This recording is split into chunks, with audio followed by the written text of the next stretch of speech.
Anak, Nikki, gumising ka na. Bulalas ng nanay niya na mga pagbubunga nga agad ang almusal. Napailing si Nikki nang dumaan ng matinding liwanag ng araw mula sa mga kortina. Dahilan para magmulat siya ng mga mata. Wala pang 6:00, maingay na ang nanay niya sa labas ng silid. Hindi na rin naman siya naninibago. Ganoon naman palagi ang kanyang gising sa araw-araw. Nikki, bumangon ka na. Pinatay mo na naman siguro ang alarm mo. Hindi ba't sinabi mo na maghahanap ko ng regular na trabaho ngayon? Kailangan mong maghanap ng trabaho ngayong araw. Matigas ang tono ng kanyang ina. Daig pa ang alarm niya na naka-full volume. Nakakaantok pa. Nakuha niyang magreklamo. Ngunit unti-unti pa rin bumangon si Nikki sa kama. Maya-maya'y tumunog ang kanyang cellphone. Hello? Narinig niya ang baritonong boses ng kanyang boss na si Jordan Sanchez, ang may-ari ng kondo na nililinisan niya. Nikki, pupunta ka ba ngayon para maglinis? Napakamot naman siya sa kanyang ulo. Sir Jordan, pasensya na. Hindi mo po ba nabasa yung text ko? May aasikasuhin lang po ako ngayon, kaya hindi po ako makakapunta. Sandaling hindi sumagot si Jordan. Fine, pero pwede naman na sa gabi ka na lang pumunta para makapaglinis. Total, late na din naman ako makakauwi. Opo, sagot niya at tumayo na. Opo, pwede po sa gabi. Pasensya na po talaga. Okay lang, sabi pa ni Jordan. Nang maibaba ang tawag, napangiti si Nikki. Mabait talaga ang kanyang boss na yon. Kahit makalat palagi sa kondo at nahihiraman siyang maglinis, ayos lang basta malaking magpasahod at palaging nag-iiwan ng tip. Hindi niya pa nakikita sa personal si Jordan. Sakalang naman kasi siya naglilinis sa kondo nito kapag wala ito at nasa trabaho na. Wala rin itong gaanong picture sa kondo dahil kalilipat lang. 2 ang nililinisan niyang kondo at medyo malapit lang ang mga building. Ang isa sa sikat na model naman at yun ang unang araw na maglilinis siya roon. Mga big time ang mga may-ari ng nililinisan niyang kondo pero kailangan niya pa rin ng regular na trabaho. Mahirap din naman kasi kapag wala siyang maaasahan. Marami siyang pinapalamon sa bahay nila. Nikki! Kinalampag ng nanay niya ang kanyang pinto. Opo ma, nakabango na. Baka naman pumasira ang pinto ko kakakalampag ninyo. Sigaw ni Nikki habang kinukuha ang kanyang tuwalya at mga kailangan sa banyo. Kung sana hindi mainitin yung ulo mo, di sana hindi ka nahihirapang maghanap ng regular na trabaho ngayon. Sermon pa ng kanyang ina. Nangatwira naman agad si Nikki habang nagsashampoo ng buhok. Sila naman ang nangunguna, mga feeling entitled sa mga empleyado. Sobrang sinasamantalang customers are always right. Nagsimula yon bilang isang inosenteng pagkakamali sa coffee shop kung saan siya nagtatrabaho. Isang maliit na hindi pagkakaintindihan sa isang customer. Galit na pinagsalitaan siya ng masasama at nilait pa ang buo niyang pagkatao. Kaya hindi siya nakapagpigil na sumagot at malutong na murahin din ng customer.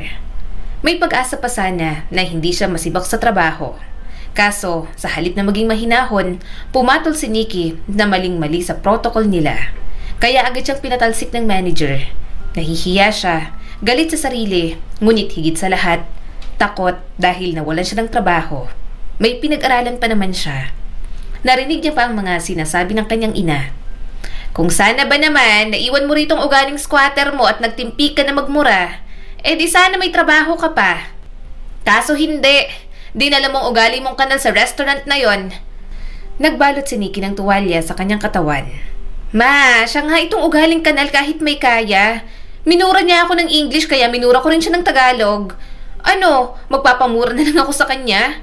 Ma, hindi po porke mayaman at may pera, hindi na pwedeng utak kanal. Mas amoy imbornal pa nga pong ugali ng customer na nakakasalamuha ko. Nagtitimpi lang po talaga ako. Naglakad na siya pabalik sa kanyang kwarto.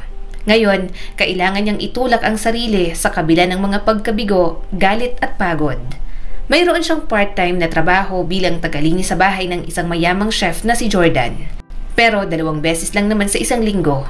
Kaya kulang na kulang pa rin. Hindi rin naman madalas magpalinis sa kanya si Christy na model. Kailangan niya ng higit pang kita. Pagpasok sa kusina, napansin niyang nakaupo ang kanyang ina sa mesa. Umiinom ito ng kape, tinitingnan ang mga bayarin na nakatambak sa mga nakaraang araw. Umalis si Nikki at umupo sa kabila. Kinuha ang isang piraso ng tinapay. Nikki, may pera ka ba dyan para sa mga bayarin? Tanong ng kanyang ina na halatang problemado. Napahinto sa pagkagat ng tinapay si Nikki. Naiwan niya na ang pera sa ibabaw ng refrigerator, ilang linggo na ang nakalipas. Akala niya, bayad na ang lahat. Iniwan ko po sa ibabaw ng fridge, ma. Nandun na po ang pangbayad. Sabi ni Nikki, ang boses ay matatag, ngunit may kaunting pag-aalinlangan. Nalukot ang mukha ng kanyang ina. Nagkakamot ng ulo at tiningnan ang buong kusina. Wala akong nakikita. Sigurado ka bang nandyan? Tumibok ng mabilis ang puso ni Nikki. Hindi siya pwedeng magkamali. Siguradong binayaran niya na ang lahat. Opo, nag-iwan po talaga ako dyan. Tumayo ang nanay niya at tiningnan ang ibabaw ng refrigerator. Ano? Wala akong nakikita. Kinuha mo ba ulit? Pangbayad nga po yon. Bakit ko naman po kukunin? Kunot ang noon na tanong ni Nikki. Maya-maya'y biglang nagsalita ang kanyang ama. Huwag na kayong magtalo dyan. Nikki, ang totoo niyan. Kinuha ko na. Ginamit ko sa sabong. Naibaba niya na talaga ang hawak na pandesal, hindi na magawang kainin dahil sa walang kwentang paliwanag ng kanyang tatay. Ano? Kinuha mo po ang pera para sa bayarin at ginamit mo sa sabong? Papa naman, ano ba yan? Mabilis na lumapit ang kanyang ina sa tatay niya at pinaghampas ito. Walang tigil ang bibig ng kanyang ina kakasermon sa kanyang papa na wala nang ang trabaho na kuha pang magsabong. Binato pa ng kanyang ina nang unan ang tatay niya. Sabong na naman! Tinamahan ka ng magaling! May mga bayarin tayo! Kapal ng mukha mo! Hindi ka naman kumikita! Tapos sasabihin mo na akala mo sa'yo kaya kinuha mo? Wala ka talagang utak! Hindi ko alam kung bakit ikaw pang naging asawa ko! Kailangan natin yon. Kapag nawalan tayo ng kuryente, isasaksak ko talaga sa puwet mo ang mga saksakan dito. Buwisit ka. Napabuntong hininga na lang si Nikki. Ayaw niya na ng mga drama at hindi na tumingin sa nanay niyang halos sakali na ang kanyang ama. Magkakabati rin naman mamaya ang dalawa. Kahit masama ang loob ni Nikki, kumain pa rin siya. Kailangan niya ng lakas para maghanap ng regular na trabaho. Tama na yan, ma. Wala na po tayong magagawa. Nagastos ng pera. Sabi ni Nikki habang tinatapos ang pagkain. Napuno ng inis si Nikki pero alam niyang wala na siyang magagawa pa. Hindi niya mababago ang ginawa ng tatay niya. Bago umalis, kinuha niya ang natitirang pera mula sa kanyang wallet at ibinigay sa kanyang ina. Sa susunod, hindi na talaga siya mag-iiwan ng pera sa bahay. Yan na lang. Yan ang natira. Wala na po akong kita. Mamayang gabi, maglilinis po ako sa kondo ni Sir Jordan. Tingnan ko po kung madadagdagan. Kaya lang may kailangan bayaran pa si Saleng sa school. Tumango ang kanyang ina. Uutang na muna siguro ako. Wala pa rin akong kita sa pagtitinda ko ng mga tumpok ng mga gulay. Baka mamaya pa rin ang pera ko. Bahala na. Pasensya na. Ito kasing tatay mo, sira ulo. Tumango naman si Nikki. Sige po, aalis na po ako. Pagkatapos niyang magsintas ng mga sapatos, kinuha niyang envelope at umalis na. Sa daan na lang siya magsusuklay. Malayo ang sakayan, kaya talagang nilalakad niya papaahon. Mabuti na lang at nadaanan siya ng kanyang pinsan na nagmamaneho ng tricycle. Puno ng pasahero sa loob at labas, kaya pinasabit na lang siya sa likod. Nikki, sabit ka na rito sa tricycle ko!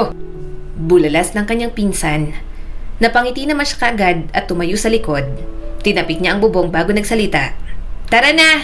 Okay ng pwesto ko rito! Umandar naman ang tricycle.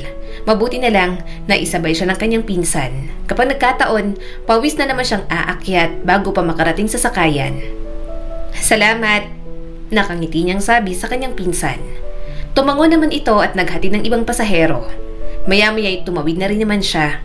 Tipid na tipid siya ng araw na yon, kaya kahit babae, sumabit na lang siya sa jeep. Kilala naman siya ng mga driver kaya minsan nakakalibre talaga siya ng pamasahe. Ang alam sa kanila, medyo lalaki siya kung umasta. Pero ang totoo, babaeng babae talaga si Nikki sa puso't isip niya. Nililimitahan lang talaga niya ang kanyang sarili dahil wala naman siyang pera at oras para sa mga kaartehan katulad ng ibang babae. Pero gusto niya rin naman iyon. Gusto niya na magpaganda, magliwaliw at ipamper ang sarili sa mga gawaing pambabae. Kaso, marami pa siyang kailangang gawin. Okay na siguro yung pumayat na siya. Nung high school kasi, talagang mataba si Nikki. Kaya maraming nagugulat kapag nakikitang sexy na siya ngayon. Hoy, Eman! Tawag niya sa binata nang makapunta siya sa isang building kung saan siya magpapasa ng resume. Kumunot naman ang noon nito. Kilala mo ako? Natawa naman siya. Hindi mo na ba ako kilala? Sabagay, mukhang magandang trabaho mo rito. Nakatapos ka na pala sa college. Hindi mo na siguro ako natatandaan. Si Nikki, yung kaklase niyong palaging absent ng absent at nagtitinda ng Graham Ball sa room. Natawa naman si Eman. Oo, naalala na kita. Nikki, ikaw na ba yan? Grabe ang payat mo na. Hindi ako makapaniwala. Ang sexy mo. Humalakak si Nikki. Kahirapan lang yan. Masaya akong makita ka rito. Nandito lang ako. Nagpapasa ng resume. Mag-a-apply kasi akong, janitress. Wala siyang nakitang pagkadismaya sa mukha nito dahil lahat naman sa batch nila, tila yon ang inaasahan na magiging kanyang kahahantungan. Bukod doon, sa batch nila, hindi lang din naman siya ang hindi nakatapos. Kaya kapag usaping reunion, hindi siya nahihiyang pumunta. Hindi naman nga mga toxic ang mga dati niyang kaklase. Sige, sana matanggap ka rito para makita kita dito sa building. Nakangiting sabi ni Eman. Napangiti naman si Nikki. Magdalang anghel ka sana. Kailangan ko na talaga ng regular na trabaho ngayon. Pagkatapos niya sa building, wala na rin naman siyang ibang papasahan ng resume. Lilinisin din naman niya ang kondo ng sikat na model na si Christy, kaya yun na ang una niyang pinuntahan. Ikaw ang naglilinis dito, right, Rocky? Tanong ni Christy sa kanya. Bahagya siyang natawa. Nikki po, opo ako po naglilinis. Oh, sorry. Hindi kasi talaga ako magaling tumanda ng mga pangalan, lalo na kapag hindi ko talaga ka-close.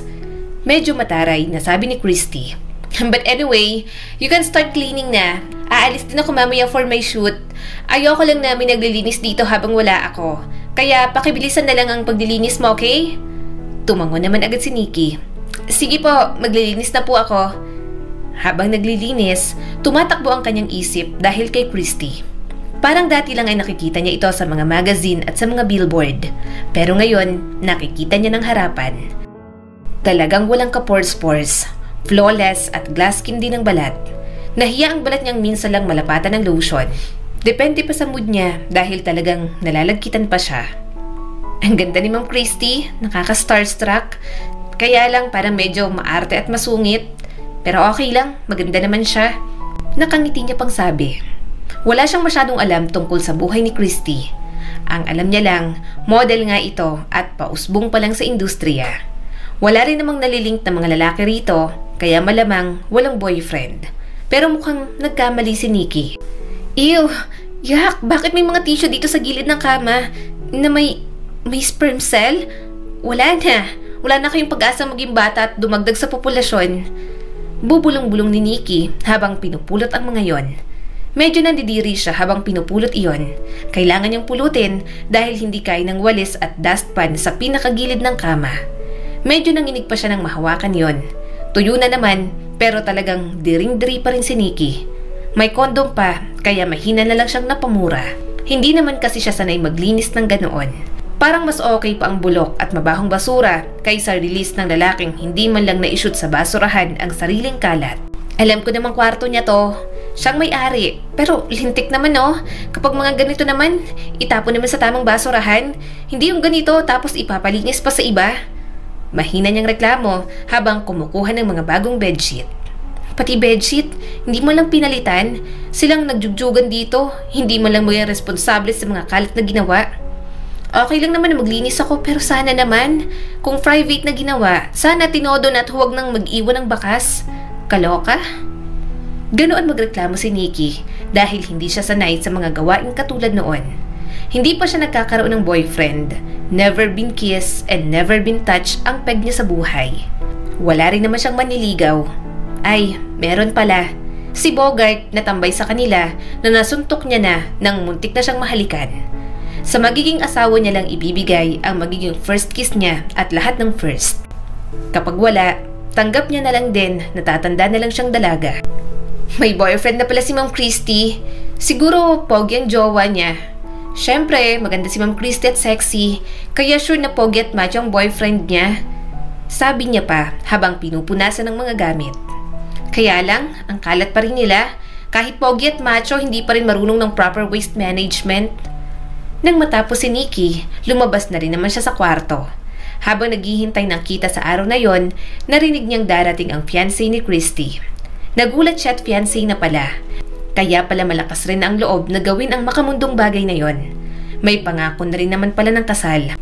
"Ma'am, parating na raw po si Sir Jordan," imporma ng assistant ni Christy. Napairap naman ang model niyang amo. "Ang kulit talaga.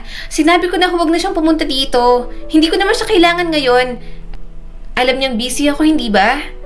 Sumagot naman ang manager nito.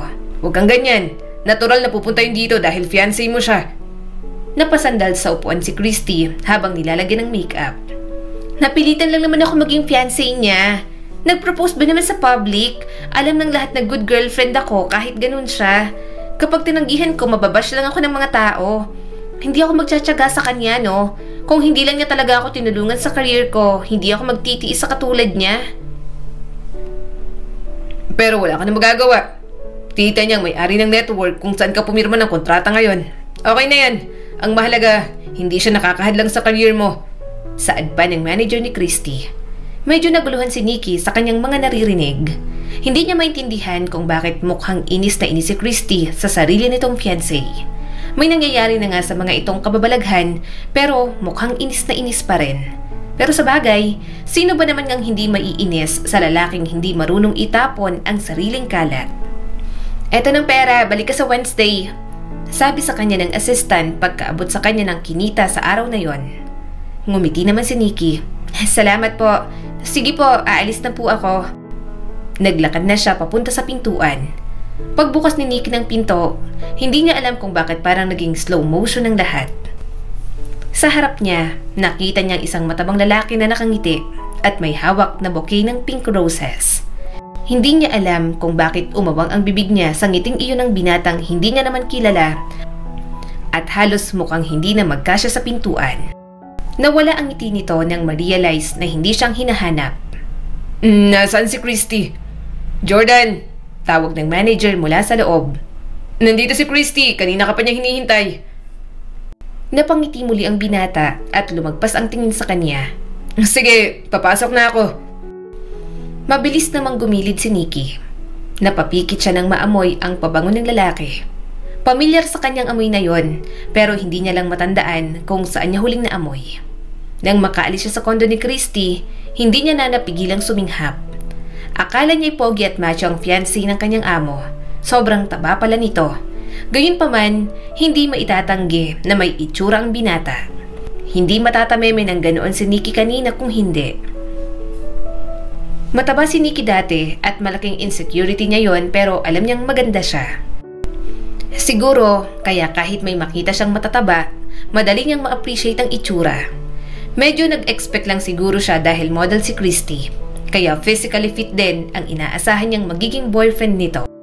"Sir Jordan, good day," sabi ni Nikki habang nagte-text.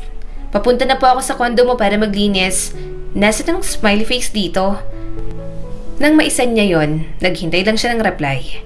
Napangiti siya nang mag-okay ito. Sinabi pa nito sa kanya na kunin sa refrigerator ang niluto nitong pagkain at i-air fry na lang. May tira rin itong isang slice ng cake at ibibigay na lang din sa kanya. "Ayos! Kaya gustong gusto kitang boss kahit makalat ka sa kondo mo, masarap kang magluto, mapagbigay saka mataas magbigay ng tip. Kung pwede lang talaga na sa'yo na lang ang regular job ko. Kaso, alam ko naman na hindi mo kailangan ng full-time house cleaner." Nakangiting sabi ni Nikki at itinago na ang kanyang cellphone. Pagkarating sa kondo, nagsimula na siyang maglinis. Puro balat ng chichirya at mga snacks. Alam niyang bukod sa magaling magluto, mahilig din kumain ang kanyang boss na si Jordan. Marami pang lilinisin, kaya nagsimula na siya. "Teka, ganito rin yung amoy ng pabango ng fiancé ni Ma'am Christy ah." Inamoy niya muli ang pabango ni Jordan. Sa kanya lang na-realize na Jordan din ang pangalan ng fiancé ni Christy. Mahinang tumawa si Nikki. "Ang liit talaga ng mundo. Biruin mo ba naman, parehong amo ko may relasyon at ikakasal na. Makahirat kaya kapag mag-asawa na sila, ako na lang ang kunin nilang kasambahay. Kaya lang, araw-araw ko maglilinis ng kalat sa kwarto nila. Pero okay na rin, basta ba malaki ang sahod ko. Malakas pang tumawa si Nikki habang iniisip iyon. Para tuloy siyang timang habang naglilinis. Pagkatapos ng mga gawain, ininit niya na ang binigay na pagkain sa kanya ni Jordan. Bahagya siyang kinilig dahil makakatikim na naman siya ng masarap na pagkain. Simula kasi nang maging on-call house cleaner siya roon, nakakatikim na siya ng masasarap na pagkain. Galante nga kasi si Jordan sa pagkain at ang lasa ng mga pagkaing niluluto nito parang pang fine dining restaurant. Pagkatapos kumain at hugasan ang mga pinagkainan, nag-iwan siya roon ng note. Nagpapasalamat siya sa tip at sa pagkain. Kinuha niya ng envelope kung nasa ng pera at umalis na sa kondo nito. Habang binibilang niya ang kanyang pera, napangiti siya. Makakabayad siya sa tuition fee ni Saleng at may labis pa naman na pang-budget sa kanila.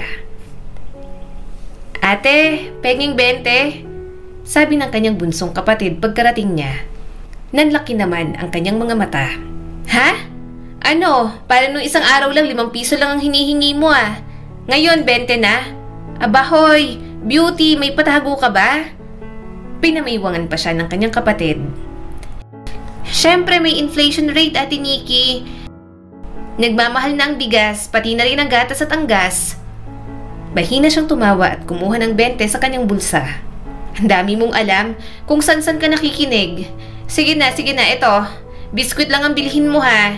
Tatamaan ka sa akin kapag nakita kitang ngumunguya ng kung ano-anong junk foods dyan.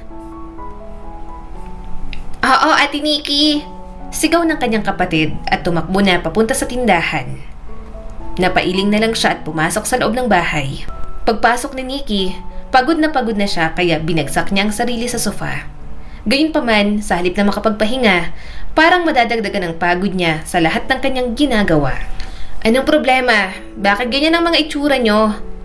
Tanong ni Nikki sa kanyang pamilya. Mabigat ang atmosphere sa sala nila, puno ng katahimikan na nagpapabilis ng tibok ng puso ni Nikki. Napatingin siya sa mas bata niyang kapatid na si Saleng. Namamaga ang mga mata nito habang nakaupo sa sahig at nakayakap sa mga tuhod. Umayos si Nikki ng upo. Ano bang nangyayari? Hindi tumingin ang kanyang ina sa kanya. Itinuro lang nito si Saleng. Kausapin mo ang kapatid mo, Nikki. Tanungin mo siya kung ano nangyayari. Nakaka-imbyar na yung lintik na yan. Nakaka-imbyar na yung visit na yan. Tumayo siya at lumapit kay Saleng. Hindi niya maintindihan kung ano ang problema nito. Lumuhod siya sa tabi ni Saleng. Ang kamay ay dahan-dahang inilagay sa balikat ng kanyang kapatid. Saleng, anong nangyayari? Bakit ka umiiyak ng ganito? Dumaloy ang mga luha sa mukha ni Saleng. Lalong lumakas ang hikbi nito ni hindi na magawang magsalita ng maayos. Ngunit sa kabila ng mga luha, namutawi ang mga salitang, Pasensya na, Ate Nikki. Buntis ako. Natigilan si Nikki. Tuluyan siyang napaupo sa sahig. Iniisip niya pa kung nagkamali ba siya ng dinig. Alam na niyang matigas ang ulo ni Saleng, ngunit binigay niya rito ang tiwala dahil alam niyang hindi lalagpas ang katigasan ng ulo nito sa bahaging iyon. Isang malamig na agos ng galit ang dumaloy sa kanya. Tinupok ang pagkabigla at iniwan ang tanging kapaitan ng pagkadismaya kay Nikki. Anong sinabi mo? Mariing tanong ni Nikki. Buntis? Paano mo nagawa to? Baliw ka na ba? Lalong lumakas ang hikbi ni Saleng at hinawakan ang kamay ni Nikki. Parang umaasa na maiintindihan niya ang ginawa nito. Pasensya na. Hindi ko po sinasadyang mangyari to. Gusto ko talagang makapagtapos ng kolehiyo. Hindi ko naman inaasahang mangyayari to. Pasensya na rin ate na nag-boyfriend ako. Sumabog ang pagkabigo ni Nikki pero pilit niya pa rin kinokontrol ang kanyang emosyon. Alam mong ginawa mo, Saleng? Pagiging makasarili yan. Hindi mo ba naiintindihan kung anong ibig sabihin ng ginawa mo? Ha? Ako, nagtatrabaho ng mabuti para lang matiyak na kahit isa sa atin makakapagtapos ng kolehiyo, makakuha ng degree at magkakaroon ng magandang kinabukasan. Ikaw ang mas tinulak kong mag-aral dahil sinabi mong gustong-gusto mong makatapos. At ngayon sasabihin mo sa akin buntis ka? Ano, naglolokohan na lang ba tayo rito? Nararamdaman ni Nikki ang galit na lumalaki, ang pagkadismaya na lumalago sa bawat sandali. Sila ng nanay niya ang nagtatrabaho, pero sa pag-aaral ng mga kapatid niya at ibang bayarin, talagang si Nikki ang sumasagot sa lahat. Kaya sobrang sama ng loob niyang malaman na nabuntis lang si Saleng. Inaasahan niya pa naman na kapag natapos ito sa pag-aaral, may makakatulong na siyang magtaguyod sa pamilya. Wala rin naman kasi silang aasahan sa tatay nila na marami ng sakit. Habang umiiyak, sinubukan ni Saleng na muling magsalita. Sinubukan ko namang maging maingat, Ate Nikki. Sorry talaga. Alam kong mali ang desisyon na ginawa ko. Akala ko makakalusot. Gusto sana kitang ipagmalaki, Saleng. Pero binigo mo ako. Binigo mo kaming lahat. May pait na sabi ni Nikki. Napailing siya at tumayo, parang nawalan ng pag-asa sa ginawa ng kanyang kapatid. Nahihirapan na tayo. Gumawa ka pa ng dahilan para mas lalo lang tayong mahirapan. Para akong nagtatapon ng oras at pera. Hinawakan ni Saleng ang kanyang kamay.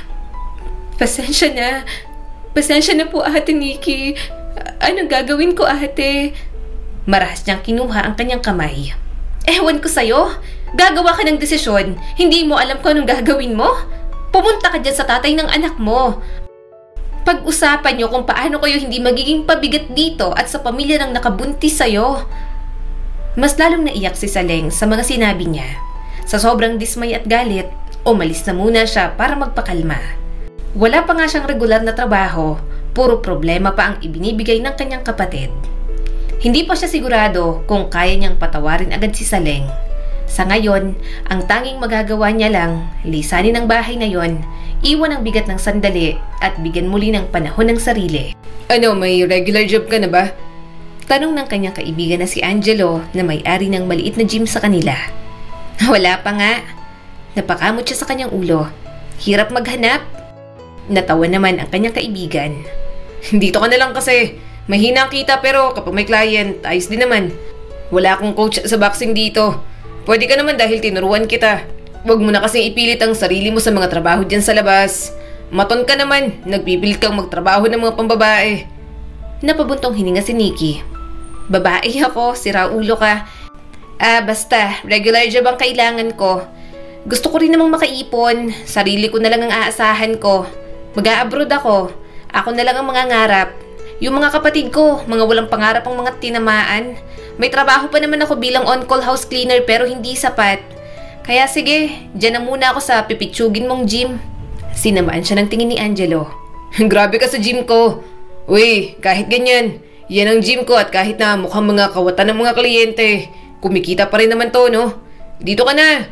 Tataasan ko ang commission mo kapag may kliyente ka. 60-40. Sa akin 40. Sa'yo 60. Tumaas ang mga kilay ni Nikki. Talaga? Seryoso ka? Bakit parang ang bait mo ngayon? Siyempre, utol kita eh. Malakas ka sa akin.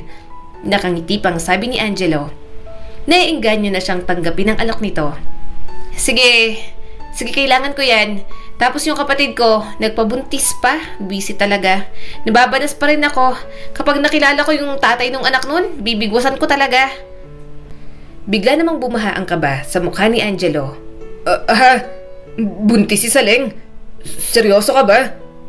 Tumango si Nikki habang dinuro-duro pa ng stick ng isaw na hawak niya. Oo, seryoso ako. May paiyak-iyak pa sa akin kanina. Hingi ng sorry. Siyempre talagang madidisappoint ako. Pinag-aaral ko ba naman? Akala ko matino, may boyfriend naman pala. Nagpabuntis pa. Sana lang talaga matino ang boyfriend ni Saleng. Pero kahit na, nababanas pa rin ako. Patitikimin ko ng sapak. Napalunok si Angelo at tumayo. Lumayo na para bang naghahanda ng tumakbo. Kasi, Nikki, Ano? Namumutla na si Angelo at tumutulo ang pawis. Mukhang ano kasi. Mukhang ako ang nakabuntis sa kapatid mo. Ako ang boyfriend niya. Humigpit ang hawak ni Nikki sa stick ng isaw. Nabuntis mo ang kapatid ko? Walang hiya ka? Ikaw lang palang boyfriend ng kapatid ko? Halika rito. Wala akong pakialam kahit best friend pa kita. Hinabol agad ni Nikki ang kanyang kaibigan nang mabilis itong tumakbo. Stress na siyang malamang buntis si Saleng pero mas na-stress pa siya nang malamang si Angelo pala ang tatay ng dinadala ng kanyang kapatid. Hindi niya alam na bantay sa laki na pala si Angelo at naisahan na siya. Hindi niya naman lang nahalata na may relasyon ang dalawa. Natapos ang gabing yon na may pasasapisngi si Angelo. Gigil na gigil talaga si Nikki. Kumalma lang siya nang sabihin ni Angelo na baka kasalan naman ito si Saleng at hahayaang mag-aral pagkatapos manganak. Nangako rin ito na kapag may kliyente, sa kanya na ang buong bayad. Mukhang mahal naman ni Angelo si Saleng pero inis na inis pa rin siya. Sa mga sumunod na araw, nagpunta siyang muli sa kondo ni Jordan. Maglilinis pa kasi siya pero nagulat siya at hindi inaasahan na makita si Jordan sa elevator. "Sir Jordan!" Nakangiting tawag niya rito. Kunot-tuon namang tumingin si Jordan sa kanya. Medyo natawa pa siya dahil kailangan talaga nitong ibaling ang matabang katawan para makita lang siya. Kunot na kunot ang noo nito habang papalapit siya rito. "Sir Jordan, it's me. Ako to, si Nikki. Yung house cleaner mo." Nakangiting sabi pa ng dalaga. Bumahan naman ang rekognisyon sa mukha ni Jordan. Ikaw si Nikki? Wow, ikaw pala si Nikki." Tumango naman siya kaagad. "Opo, actually, nagkita na po tayo. Hindi mo na po siguro natatandaan. Ako rin po kasi naglilinis ng condo ni Ma'am Christy. Fiancé niyo po siya, hindi ba?" "Oo, kaya pala. Sabi ko sa isip ko na pamilyar ka. Doon nga pala kita nakita nang bumisita ko kay Christy. Maglilinis ka ngayon sa condo ko, di ba?" Tanong pa nito. Sumagot naman siya kaagad at sinabayan ito sa paglalakad.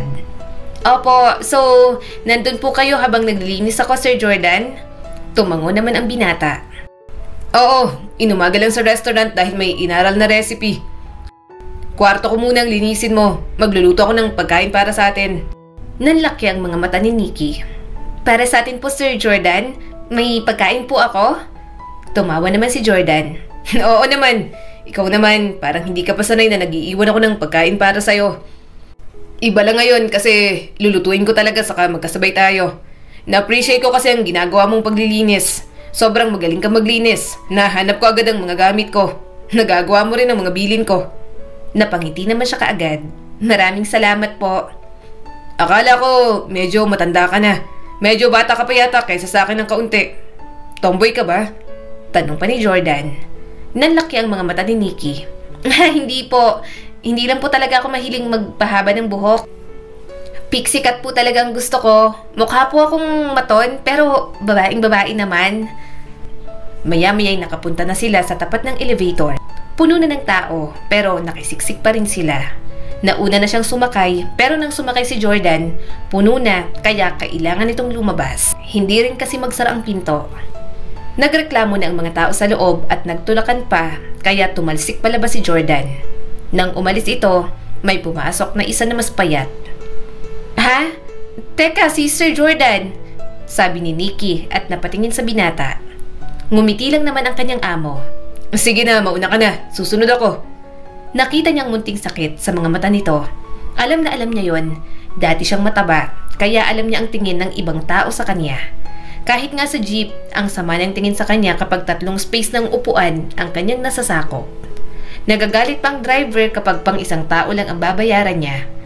Parang nakikita ni Nikki ang sarili noon sa kanyang boss na si Jordan. Pasara na ang pinto pero hinarang ni Nikki ang kanyang kamay. "Teka lang, lalabas lang ako." Nagulat naman si Jordan nang makita siyang lumabas. "Sabi ko, umuna ka na, susunod ako." Matama niya itong tiningnan. "Kondo mo naman po yun, Sir Jordan. Kayo dapat ang mauna. Sasamahan ko po kayo. Hintay na lang po tayo sa elevator." Mahinang tumawa si Jordan at bahagyang nawala ang munting sakit at pagkapahiya sa mukha nito. "Sige, sabay na tayo. Nakakahiya kanina. Muntik na akong tumalsik. Mabuti na lang, nakahawak ako. Pero palagi namang nangyayari. Mahirap talaga kapag mataba. Parang walang space sa paligid." "Naiintindihan ko po ang nararamdaman mo, Sir Jordan." Nakangiti niyang sabi. "Dati po akong mataba. Nahuhusgahan din po." "Talaga? Mataba ka dati?" Gulat na tanong ni Jordan. "Hindi halata. Ang sexy mo na ngayon." Hindi napigilan ni Nikki ang humalakhak. "Kahirapan lang, Sir Jordan. Saka yung best friend ko, nagtayo ng maliit na gym, nagtayo rin ng boxing, kaya heto at nakakapagpapayat." Napangiti si Jordan. "Ako naman, kontento ako sa kung ano ako. Ang mahalaga, tanggap at mahal naman ako ng taong mahal ko." Sumilay din ang ngiti sa mga labi ni Nikki. Mukha naman ngang mahal ng mga amo niya ang isa't isa.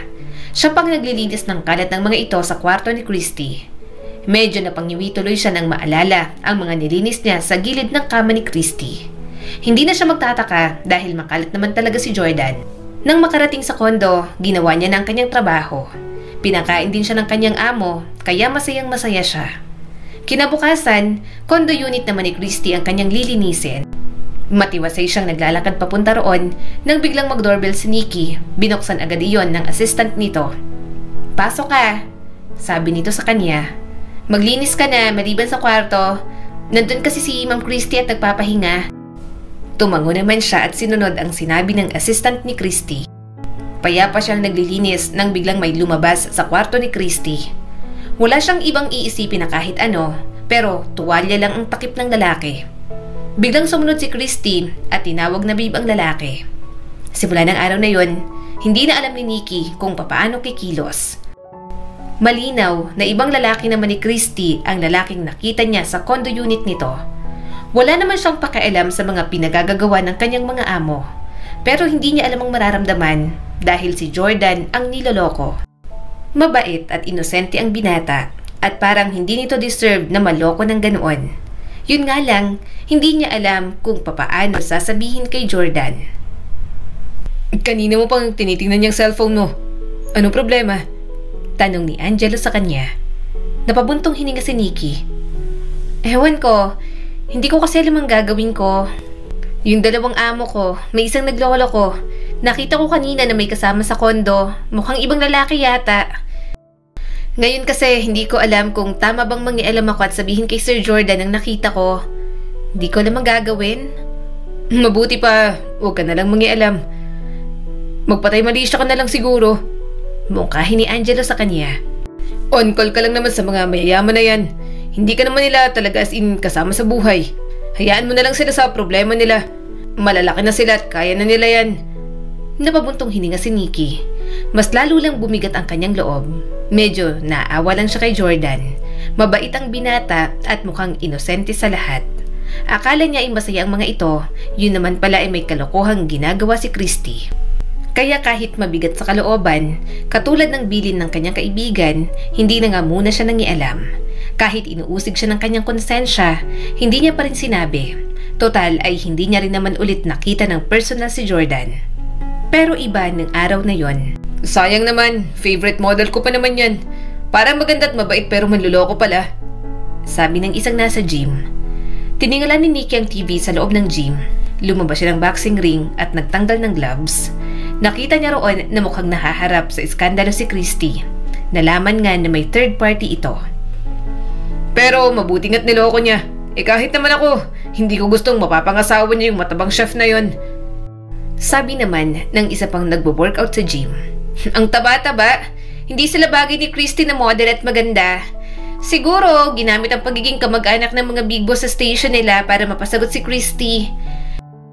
Kaya kung niloko yung tabatsoy na yon, wala rin namang mga taong may magiging pakialam. Baka nga matuwa pa ang fans at mas lalong paboran si Christy." Kumunot ang noo ni Nikki sa mga naririnig. Muntik niya nang masuntok ang mga ito kung hindi lang siya hinila ni Angelo. "Bitiwan mo nga ako?" reklamo ni Nikki. Pero inawat pa rin siya ng kanyang brother-in-law na hilaw. "Kumalma ka nga. Alam kong apektado ka sa issue ng mga yan. Pero yan na lang ang pinakamatinong kliyente natin dito. Susuntukin mo pa. Hayaan mo na. Opinyon niya yan. Wala tayong magagawa dyan." "Opinyon? Lunukin yung opinyon niyang buwisit siya." Naiinis na sabi ni Nikki. Walang matuwid sa mga sinasabi nila. Puro kalawag na tornilyo ang nasa utak ng lalaking yun ah. Si Sir Jordan na nga ang naloko, tapos kung sabihin nila parang deserve pa ng amo ko na maloko. Ang bait-bait ng tao, ginagano nila. Porke mataba si Sir Jordan at pantasya nila yung si Madam Christy na malandi. Ay, nababanas ako. Pinaypayan si Nikki ni Angelo. Talagang hindi niya magawang kumalma. Pareho niyang boss sina Christy at Jordan, pero na kay Jordan ang simpatya niya. Mas mabuting tao kasi naman talaga ang binata at may pakialam sa mga tao sa paligid nito. Akala ni Nikki masaya ang relasyon ng dalawa. Yun naman pala, ibang lalaki ang dinadala ni Christy sa kondo nito. Ibang kalat ng lalaki ang nililinis ni Nikki. Hindi rin siya matahimik dahil matagal niya nang alam pero hindi niya man lang sinabi. Sa mga sumunod na araw, nakatanggap lang ng issue si Christy pero tila mas lalo nang nag-boom ang career nito sa cheating issue. At si Jordan, nakatanggap pa ng mga pangbabash at body shaming na hindi naman talaga nito deserve.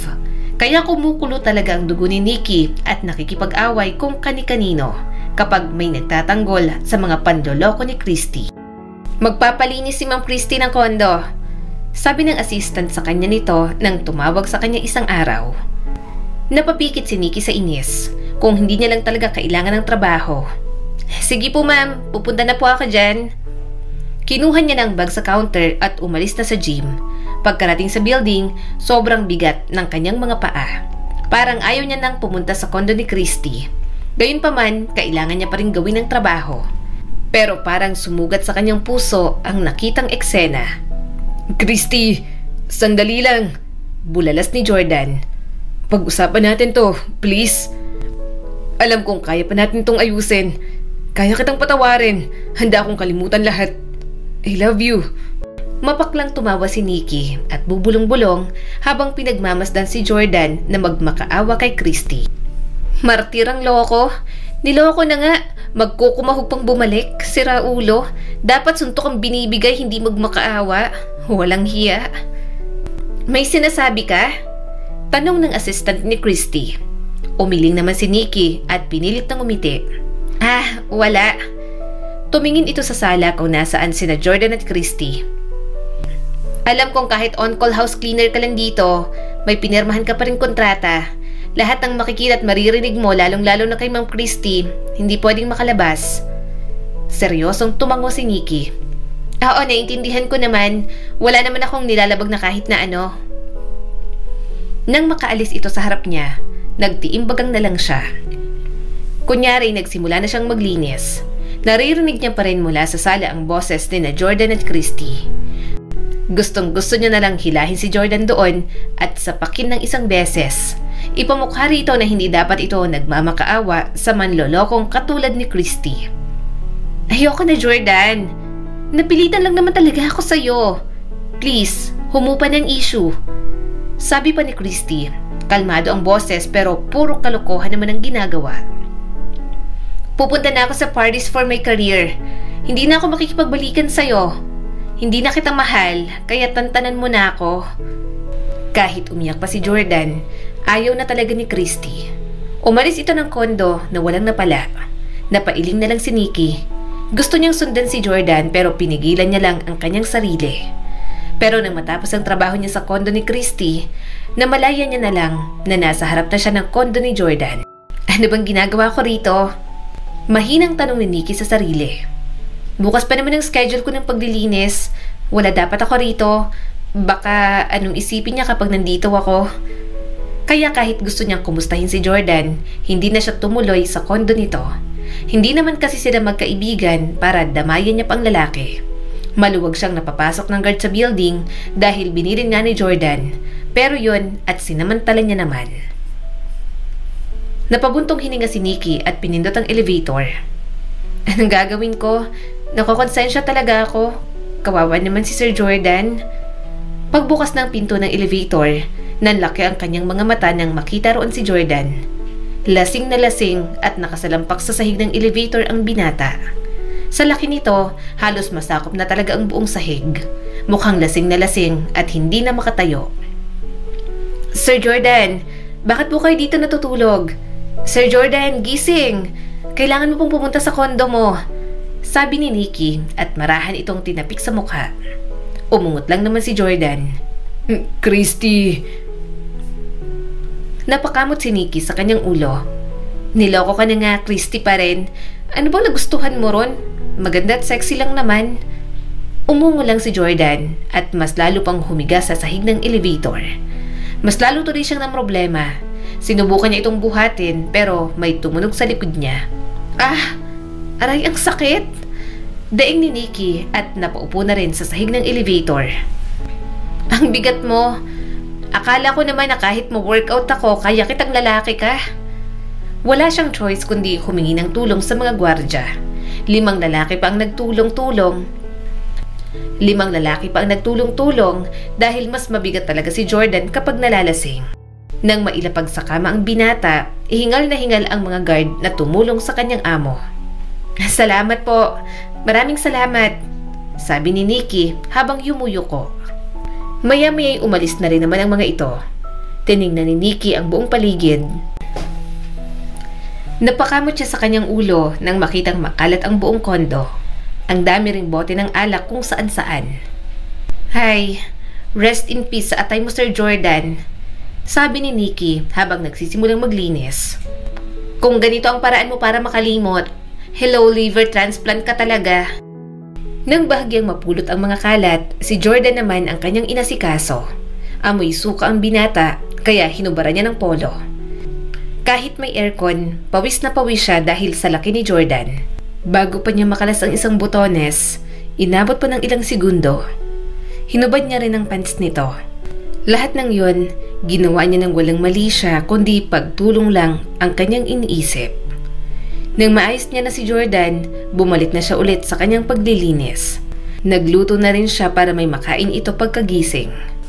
Nag-iwan si Nikki ng note at saka umalis. Madaling araw na nang makaalis siya sa kondo ni Jordan. Kinabukasan, bumalik pa rin siya sa kondo nito. Yun kasi ang araw na dapat magdilinis siya kaya kailangan niya pa rin magpakita. Naabutan niyang wala na roon si Jordan. Mukhang pumasok na sa trabaho. Tiningnan niya ang envelope at nakita niyang ginawa nitong triple ang bayad sa kanya. "Salamat sa pag-aalala sa akin kagabi at paglilinis ng bahay." Basa niya sa note nito. "May niluto akong pagkain para sa'yo." Mabilis siyang pumunta sa kusina. Hindi niya napigilang mapangiti nang makitang marami iyon. Kahit sawi sa pag-ibig, nakuha pa rin itong gumawa ng mabuti para sa ibang tao. Gustong-gusto niya talaga ang ugali ni Jordan. Dahil naglinis na kagabi, kaunti na lang din ang nagawa ni Nikki. Nag-iwan siyang muli ng note sabay text kay Jordan sa kanyang cellphone. Aalis na sana siya pero may bigla siyang naalala. "Ma-offend kaya siya rito?" tanong ni Nikki sa sarili. Sana hindi. Nilapag niya sa coffee table ang calling card ni Angelo. Naroon din ang address ng gym. Wala naman talagang ganoon si Angelo sa gym nito. Napagtripan lang nilang gumawa noong nakaraan. Hindi niya inasahan na magagamit niya pala. At kung pupayag si Jordan, siya ang magiging coach nito kung sakali. Mas okay ng workout ang gawin niyang outlet habang nagmo-move on kesa uminom ng uminom. Mahinang natawa si Nikki. "Pero kung workout man, baka hindi rin sa pipitsuging gym namin. Alam ko may gym sa building na to para sa mga nakatira, kaya mukhang malabo." Hindi na siya aasa. Sobrang liit ng gym ng brother-in-law niyang hilaw. Mukha pang mga paa ang mga nagwo-workout. May aircon pero minsan hindi maganda ang amoy. Kaya palagi siyang naglilinis doon para naman mabango kahit papaano. Basta ang mga kliyente nila, mga hampas lupa lang din na katulad nila. Kaya inaasahan niyang malabong puntahan. Nagulat na lang siya nang pumunta nga si Jordan. "Ang ganda ng sasakyan," sabi ni Angelo at napasipol pa. "Ganyang mga sasakyan ang pangarap ko. Kaso, bakit nandito yan?" Nagtaktak ng alikabok sa dustpan si Nikki. "Parang pamilyar sa akin ang sasakyan." Maya-maya biglang bumukas ang pinto sa driver's seat. Umawang ang bibig niya nang makita si Jordan. Alam niyang mataba ito, pero kutis pa lang, alam ni Nikki na yayamanin ang binata. Kaya nagulat siyang nandun ito. Hindi bagay ang usok ng mga nag-iihaw sa gilid ang presensya nito roon. "Nikki," sabi sa kanya ni Jordan, "hindi ko mahanap sa Google Map ang gym na to. Mabuti na lang may natanungan ako sa kanto. Eto na ba ang gym?" Sandali niyang itinikom ang kanyang bibig pero pinilit pa rin magsalita. Opo sir. Pero anong ginagawa mo po rito? Hindi ko inaasahan na pupunta po kayo dito." "Nag-iwan ka ng calling card sa kondo ko kaya pinuntahan ko. Alam mo, napag-isip-isip ko na oras na para alagaan ko naman ang sarili ko. Gusto ko sana na ikaw ang tumulong sa akin." Nakangiting sabi ni Jordan. Hindi pa maproseso ni Nikki ang mga sinasabi ng kanyang amo na out of place sa lugar nila. Kaya naman si Angelo ang lumapit at nag-offer ng kung ano-ano. Tamang-tama. Magpapamember po ba kayo? May membership fee po dito at may VIP. Pinutol niya agad ang mga sinasabi ni Angelo. Anong VIP? Upa pa lang ng mga equipment. Pinutol din siya ni Angelo. 1-year membership. Payag ka ba, sir? Si Nikki ang magiging personal coach mo. Sa boxing po siya nakatoka. Pero since special po kayo, si Nikki na po ang sasama sa iyo sa buong journey mo sa Oplan Balik-Alindog program. Napangiti naman si Jordan at ngumiti sa kanya. Okay lang ang 1 taon sa akin na membership. Magbabayad na ako. Nanlaki ang mga mata ni Nikki at mabilis na pinigilan si Jordan. Sir, wag muna po kaya. Pag-isipan niyo muna po. Mas maraming mamahalin at magagandang gym dyan. Saka mas marami pong professional coach kaysa sa akin. Nagbe-base lang po ako sa personal experience at ilang kaalaman. Pero may alam ka pa rin. Nakangiting sabi ni Jordan. Ito ang iminungkahi mo kaya nandito ako. Sir, bulalas pa ni Nikki. Trip lang naman yon. Akala ko po never mong may isip na pumunta dito. Namotivate mo akong gawin to kaya dito ko gagawin. Sabi pa ni Jordan at humarap na kay Angelo. Wala na siyang nagawa pa. Talagang mukhang doon na ito mag-workout at siya ang magiging personal coach nito. Nanlaki pa ang mga mata niya dahil sa taas ng siningil ni Angelo. Sinaway niya pero malaki rin naman ang pangangailangan sa pagbubuntis ni Saleng kaya hinayaan niya na lang. Hindi na rin naman nagreklamo si Jordan. Nang matapos, hinatid niya na sa labas si Jordan. Siya nga pala sir. Okay na po ba kayo? Marahan namang tumango ang binata. Oo, pinipilit maging okay. Medyo napapagod lang na pinagtatawanan ng mga tao. Kaya desidido na rin ako magpapayat. Napabuntong hininga si Nikki. Hayaan mo na po ang mga yon. Mga wala naman po silang magawa sa buhay nila. Hindi naman po nila alam ang kwento. Hindi rin nila alam kung gaano kabuti ang puso mo. Salamat. Mahinang sabi ni Jordan. Sandali silang natahimik. Hindi niya alam kung anong sasabihin. Hindi niya rin alam kung bakit hindi pa sumasakay ng kotse si Jordan. Maya-maya'y muli itong nagsalita. Alam kong house cleaner ka rin sa condo unit ni Christy. Gusto ko lang itanong kung noon pa ba, alam mo na ba na may iba na siya? Hindi agad nakasagot si Nikki at napakagatlabi. Pasensya na po. Alam ko po, pero hindi ko po sinabi. Wala po ako sa posisyon na sabihin yun sa'yo. Isa pa, may pinirmahan din po kasi ako na bawal po ako maglabas ng kahit na anong impormasyon tungkol kay Ma'am Christy. Napabuntong hininga si Jordan. Naiintindihan ko. May ipit ka lang. Sa tingin mo, mali ba na makaawa pa ako sa kanya na bumalik siya sa akin pagkatapos niya akong lokohin? Gusto niyang sabihing mali. Para kay Nikki, hindi dapat ito nagmamakaawa sa walang kwentang pag-ibig. Gayunpaman, hindi kayang sabihin yun ni Nikki. Nasaktan si Jordan at mahal na mahal lang talaga nito si Christy. Kaya kahit parang pagiging martir, hindi pagiging wais na desisyon, kailangan niya pa rin intindihin. Hindi naman kasi pare-parehong mag-move on ang mga tao. Kung siya ang niloko ng ganon, siguradong sagad hanggang buto ang kanyang galit.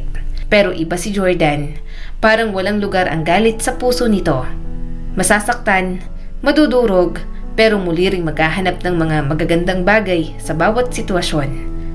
Yun ang isang bagay na hindi kayang gawin ni Nikki. Siguro dahil marami na siyang pinagdaanang mahirap sa buhay. Kaya pakiramdam ni Nikki, lahat na lang ay sasaktan siya. Kapag lalambot-lambot, mahina at masyadong mabait, siya lang ang magiging kawawa sa bandang huli. Hindi ko po masabing mali, pero hindi ko rin naman po masabing tama, Sir Jordan. Mahinahong sabi ni Nikki. Nararamdaman mo po yan, wala po akong magagawa dyan. Sadyang mahal niyo lang po si Ma'am Christy kaya niyo nagawa yon. Siguro po sa unang beses, maiintindihan pa. Pero kung paulit-ulit naman po at parang hindi nyo tanggapin din ang desisyon ng taong pinagmamakaawaan mo po, parang doon na magiging mali. Kung tutuusin nga po, hindi dapat ikaw ang nagmamakaawa dahil ikaw naman po ang niloko. Alam ko na po kung ano ang kulang sa'yo, sir. Ano? Tanong ni Jordan. Tipid siyang napangiti. Pagmamahal sa sarili, Sir Jordan. Kasi po, kung mahal mo po ang sarili mo, hindi mo ibababa ng gano'n ang sarili mo sa harap ng taong nanakit sa'yo. Hindi dapat gano'n, sir. Bago ka sana magmahal ng ibang tao, matuto ka po munang mahalin ang sarili mo. Pero hayaan mo, isasama natin yan sa i-workout natin para sa'yo. Bukod sa mabuti sa kalusugan na maging physically fit, maganda rin sa mental health. Kaya sana huwag ka pong susuko agad Napangiti si Jordan at marahang tumango. Sige, hindi ako susuko. Kakayanin ko, Nikki. Sasakay na sana ito sa sasakyan, pero bigla na lang may bumuhos na tubig mula sa itaas. Umawang ang bibig ni Nikki at tinanggal ang mga lupa at putik na dumikit sa binata. Tiningala ni Nikki ang bahay sa itaas. Aling Doray naman, bakit naman po kayo buhos ng buhos? Kaso, walang narinig si Aling Doray na maligalig at mahina ang pandinig. Frustrated siyang tumingin kay Jordan. Yun ang kinakatakot niya. Kaya ayaw ni Nikki na doon mag-gym ang kanyang amo. Masyadong magulo sa lugar nila. Wala akong damit na dala. Mahinang sabi ni Jordan. Parang ang baho ng tubig, Nikki.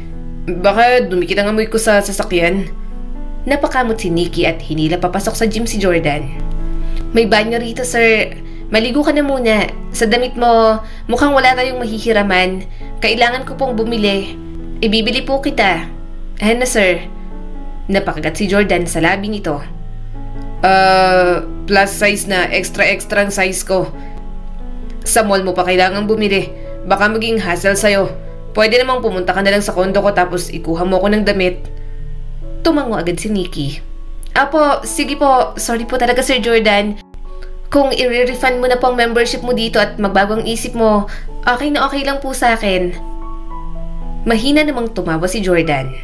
Hindi mo kailangan mag-alala. Hindi naman ako nainis sa nangyari. Hindi ko babawiin ang membership ko. Dito talaga ako mag-gym. Natapos ang araw na yon na nagkaroon pa ng perwisyo.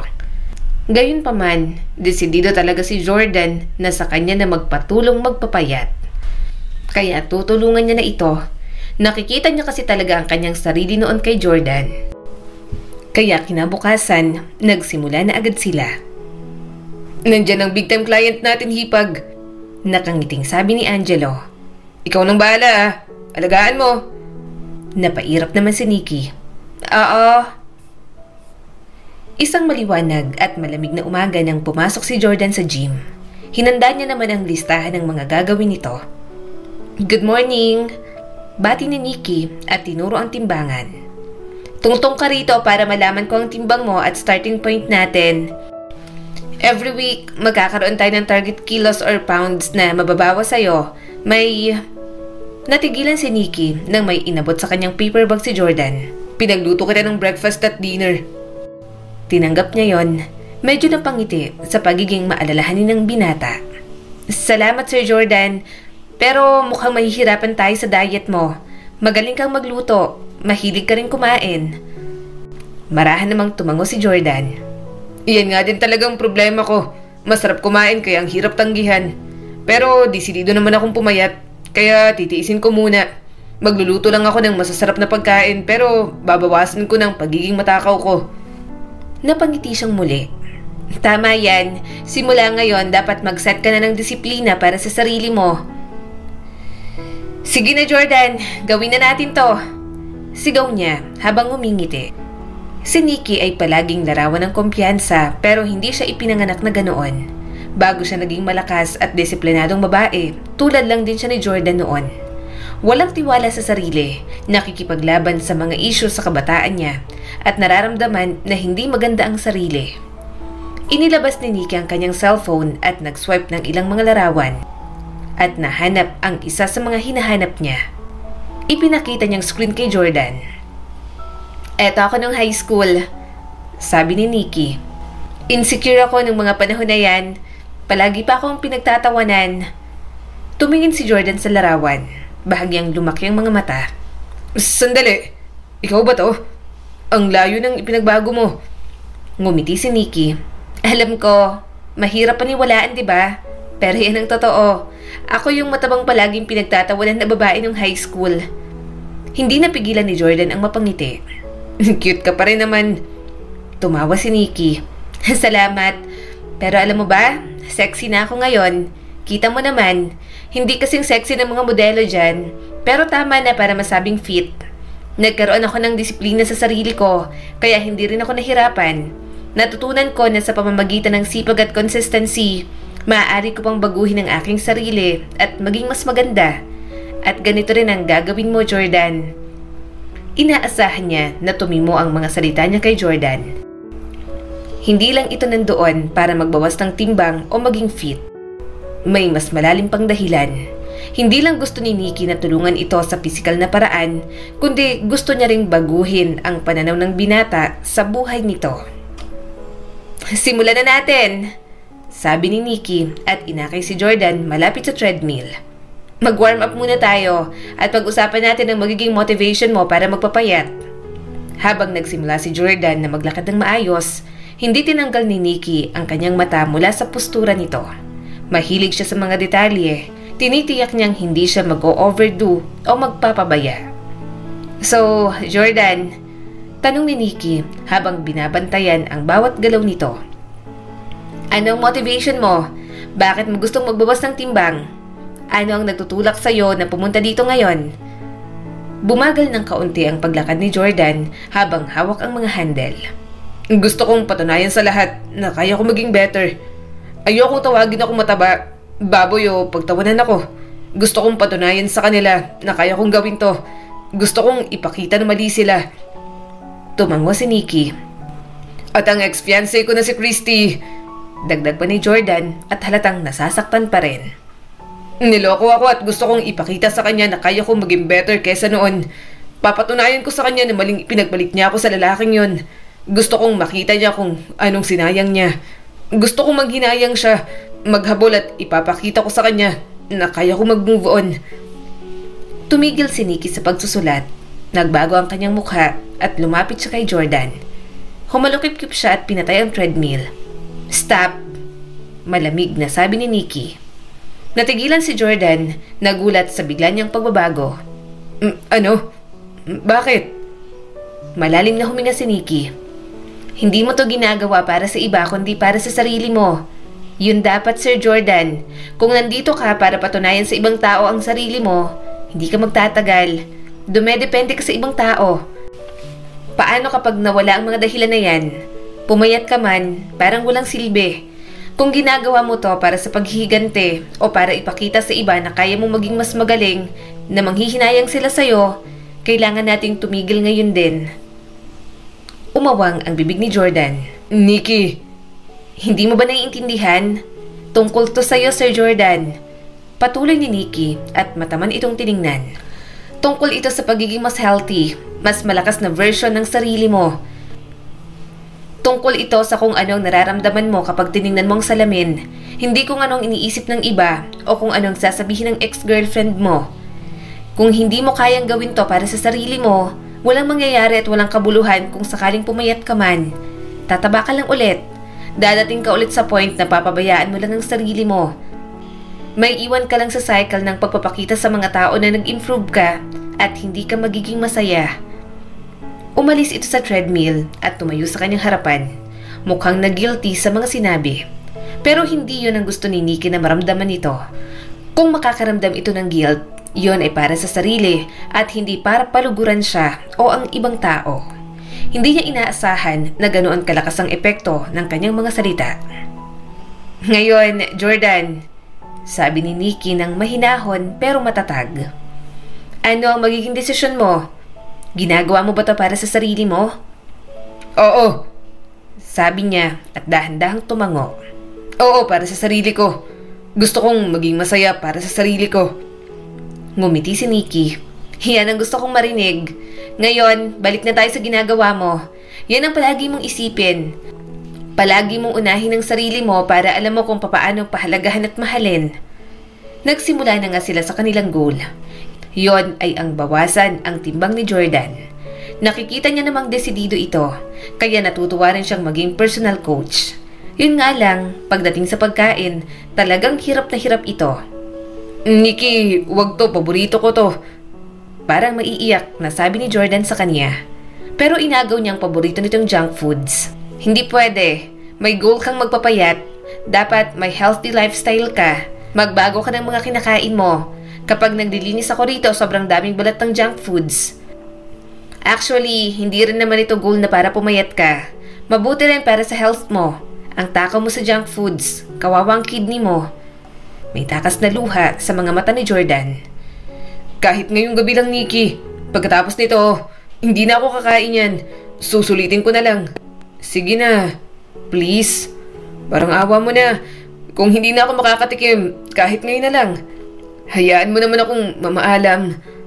Pilit siyang nagseseryoso pero hindi niya na napigilang tumawa. Ibinigay niya rito ang inuungot nito kaya agad itong napangiti. Napailing siya at nagpatuloy sa paglilinis ng refrigerator ni Jordan. Masyadong mabait at inosente ang binata na parang nakakatakot talagang saktan. Dadalhin kita sa restaurant ko. Nakangiting sabi sa kanya ni Jordan. Gustong-gusto mong mga luto ko. Nanlaki naman ang mga mata niya. Ayoko nga. Fine dining restaurant naman yung restaurant mo. Hindi ko afford, saka maganda dapat ang mga damit na sinusuot doon, di ba? Hindi naman kita pagbabayarin. Malakas ka kaya sa akin. Kung sa damit, ibibili kita. Pwede kayong mag-date doon ng boyfriend mo. Libre ko na. Alok pa ni Jordan. Natawa naman si Nikki. Wala akong boyfriend. Mukha bang meron? Wala ba? Gulat nitong tanong. Ang ganda-ganda mo. Bakit wala? Kumunot ang noo ni Nikki. Tinatago niya lang dahil talagang nag-iinit na ang kanyang mga pisngi. Kaswalang na sinabi sa kanya na maganda siya pero parang nag-cartwheel na ang kanyang puso. Alam ni Nikki na sa pagkakataong yon, delikado na siya. Hindi pwedeng mahulog ang damdamin niya sa kanyang boss, lalo na sa isang lalaking mukhang hindi pa nakaka-move on sa nakaraang relasyon. Wala naman. Sa amin, tomboy ako. Kaya kahit ganito ako kaganda, walang nagtatangkang manligaw. Maton kasi ako tapos medyo siga sa amin. Piksikat nga ang gupit ko. May isa naman ako manliligaw. Si Bogart na amoy pa at mukhang paa. Kaso, tumigil na matapos kong sapakin. Bigla-bigla ba naman kasing manghahalik? Sinanhiban ako ni Pacman ng araw na yon, kaya yun, dumugo yung ilong. Tuloy-tuloy ang kwento niya habang kumakain at nakataas pang paa. Tawang-tawa naman si Jordan sa mga kwento niya. Kahit mga issue ng mga kapitbahay ni Nikki na ikwento niya na rin dito. Ang gusto niya lang sa binata, kahit na mayaman ito, kahit na ba hindi gaanong nakakarinig sa mga problema ng mga mahihirap, marunong pa rin itong makinig. Hindi niya ito nakitang nag-inarte kahit isang beses. Aliw na aliw pa nga dahil parang may mga nalaman sa mundo na hindi talaga ito aware. Ayoko na, Nikki. Pagod na ako. Hindi na ako makaahon. Bulalas ni Jordan. Mahigpit niyang hinawakan ang mga binti nito. Makakaahon ka rin. Mababawasan ang bilbil mo sa tiyan. Pinilit pa ulit ni Jordan makaahon pero hindi na talaga kaya. Hingal na hingal itong napahiga sa mat. Napailing na lang siya at tinulungan itong umahon. Kaya lang, siya naman ang nadala sa paghila nito. Tawang-tawa tuloy si Jordan at dinaganan siya ng braso. Ang bigat mo, Sir Jordan! Reklamo ni Nikki at natatawa na rin. Tumingin sa kanyang binata. Anong sabi ko sa'yo? Wag na nga, sir. Magkaibigan na naman tayong dalawa. Bakit may sir pa? Nasanay lang. Nakangiting sabi ni Nikki. Habang magkadikit sila roon, sobrang lakas ng tibok ng kanyang puso. Napatingin na lang siya sa kisame. Hindi talaga siya tumitingin sa pisikal na anyo. Nang una niyang makita si Jordan, kahit na mataba ito, alam niya sa kanyang sarili na namangha talaga siya sa binata. At ang damdaming yon, mukhang sa pagkabigo lang siya dadalhin. Wala pa si Jordan? Hindi ko pa siya nakikita dito, Angelo. Sabi ni Nikki isang umaga. Nagkibit balikat naman si Angelo na nakikipaglambingan kay Saleng. Hindi pa dumarating dito. Puntahan ko. Hindi ba nakakapunta ka naman sa kondo nun? Tumango na lang si Nikki. Sinubukan niya munang i-text o tawagan si Jordan. Pero hindi naman sumasagot sa kanya ang binata. Kaya naman napagpasyahan niyang puntahan na lang ito. Pagpasok niya sa kondo nito, nagulat na lang siya na makitang sobrang kalat doon. Maraming balat ng junk foods at mga bote ng alak. Nasa sofa naman si Jordan at natutulog. Nagising na din ito maya-maya. Ikaw pala, Nikki. Sabi nito at iniinda ang hangover. Pinamiwangan niya si Jordan. Anong nangyari dito? Naglasing ka? Kumain ka ng mga bawal sa'yo? Alam mo naman na may strict diet ka. Bakit mo ginawa to? Kahapon pa ako nagte-text at tumatawag sa'yo pero hindi ka naman sumasagot.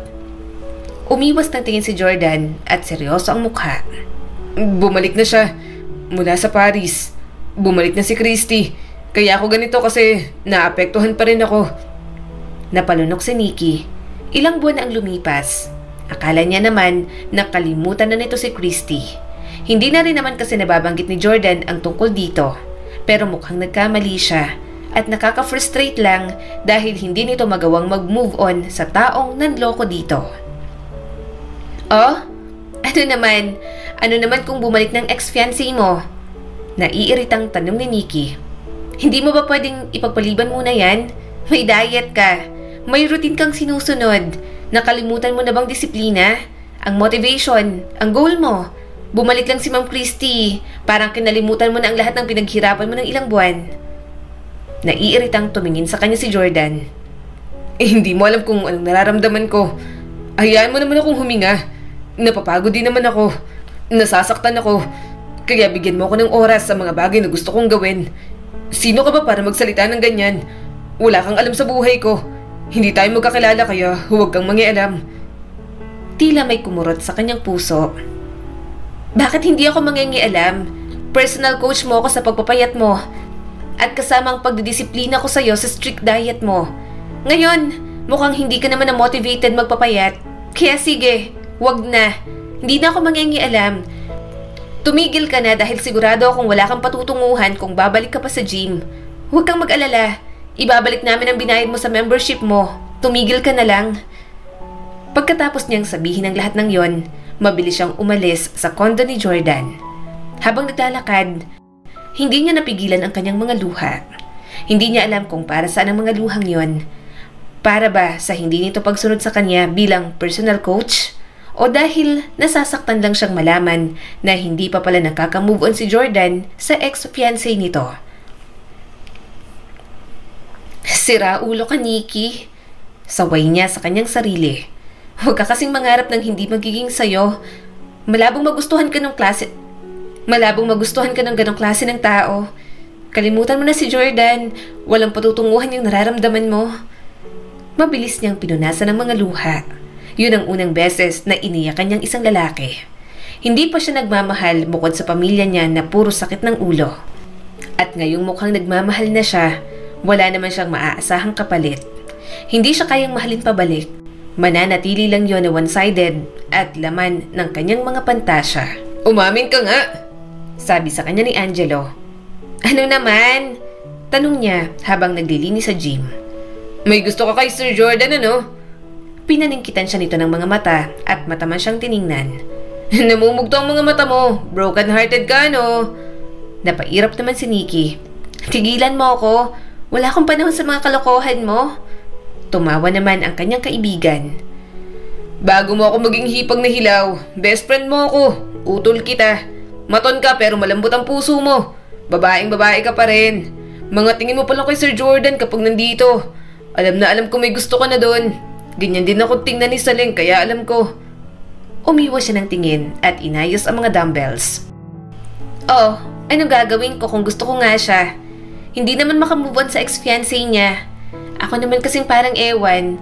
Umasa na baka magkaroon ng spark o something sa aming dalawa. Na-realize ko na wala pala talaga akong laban kay Ma'am Christy. Wala pa ako sa kalingkingan nun. Kahit niloko na siya ni Ma'am Christy, mahal niya pa rin. Ayoko na, kakalimutan ko na siya. Ibabaon ko tong pagsintang pururot ko sa kanyang hindi makamove on sa ex. Subalit, paano niya gagawin yon kung isang umaga, nakita niya ulit sa gym si Jordan. May dala itong pagkain para sa kanya at bakas ang lungkot at guilt sa mukha nito. Nikki, sorry na. Mahinang sabi nito. Malamig niya itong tiningnan. Akala ko ba ayaw mo na? Ano pang ginagawa mo rito? Napakagatlabi si Jordan. Gusto ko pa. Gusto ko talagang pumayat para sa sarili ko.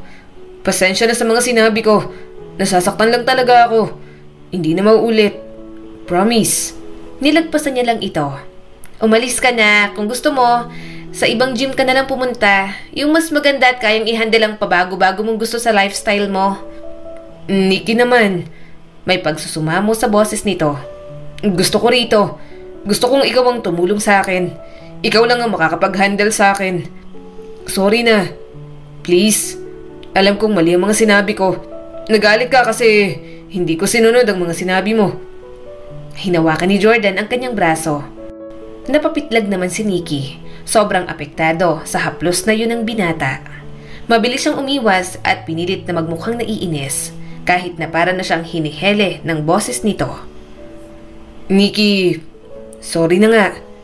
Garal-galang boses na sabi pa ni Jordan. Hindi na mauulit. Eto, pagkain.